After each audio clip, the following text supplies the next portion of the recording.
اب میں SIFC کا ذکر کرنا چاہتا ہوں جو پاکستان میں سرمایہ کاری میں فروغ کا ایک اہم انیبلر بن چکا ہے۔ گزشتہ ایک سال SIFC نے 12 مختلف شعبوں میں متعدد مقامی اور بین الاقوامی سرمایہ کاری منصوبوں کو سہولت فراہم کی۔ ان اقدامات کے ٹھوس نتائج واضح ہیں۔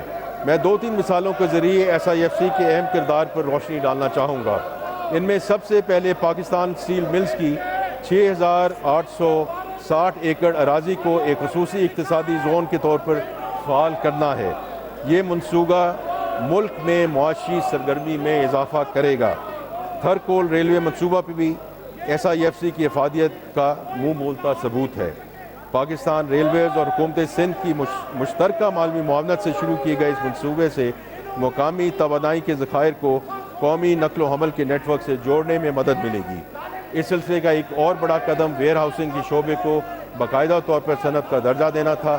اس اقدام سے سپلائی چین کی لاگت کم ہوگی اور کئی شعبوں کو فائدہ پہنچے گا۔ جناب اسپیکر، یہ بجٹ ایک واضح اور بامقصد حکمت عملی کے تحت ترتیب دیا گیا ہے۔ بجٹ کی سب سے اہم ترجیح ملک میں پیداواری صلاحیت کو بڑھانا اور برآمدات کو فروغ دینا ہے۔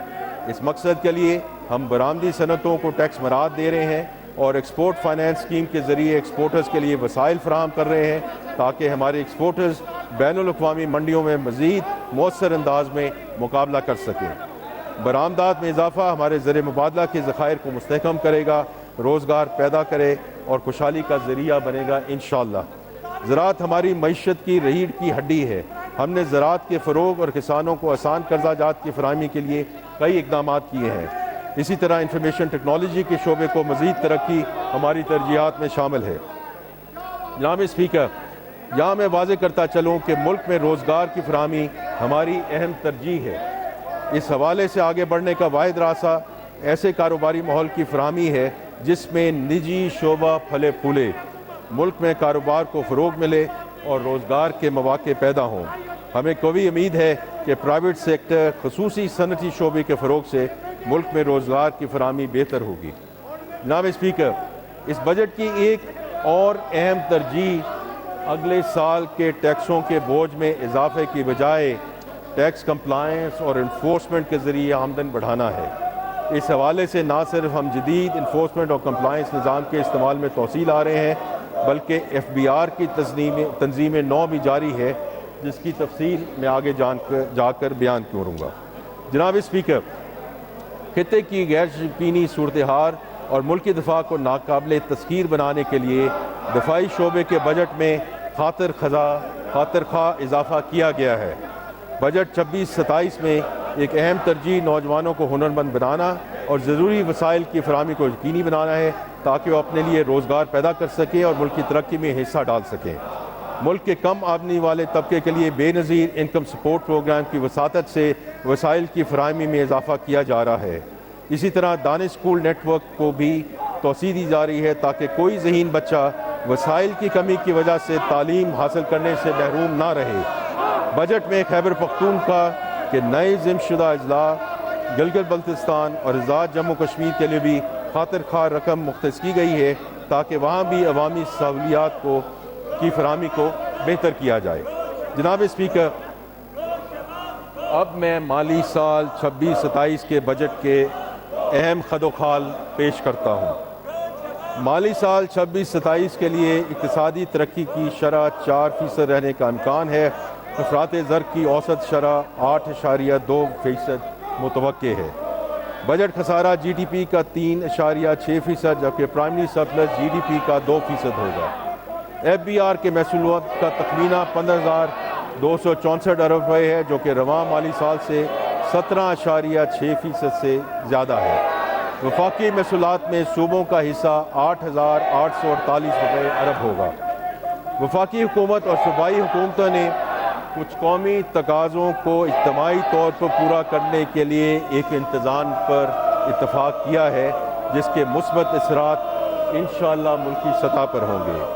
یہ انتظام تعاون پر مبنی وفاقیت یعنی کہ کوآپریٹو فیڈرلزم کے جذبے کے تحت اور صوبائی حکومتوں کے آئینی حقوق کو متاثر کیے بغیر طے پایا ہے۔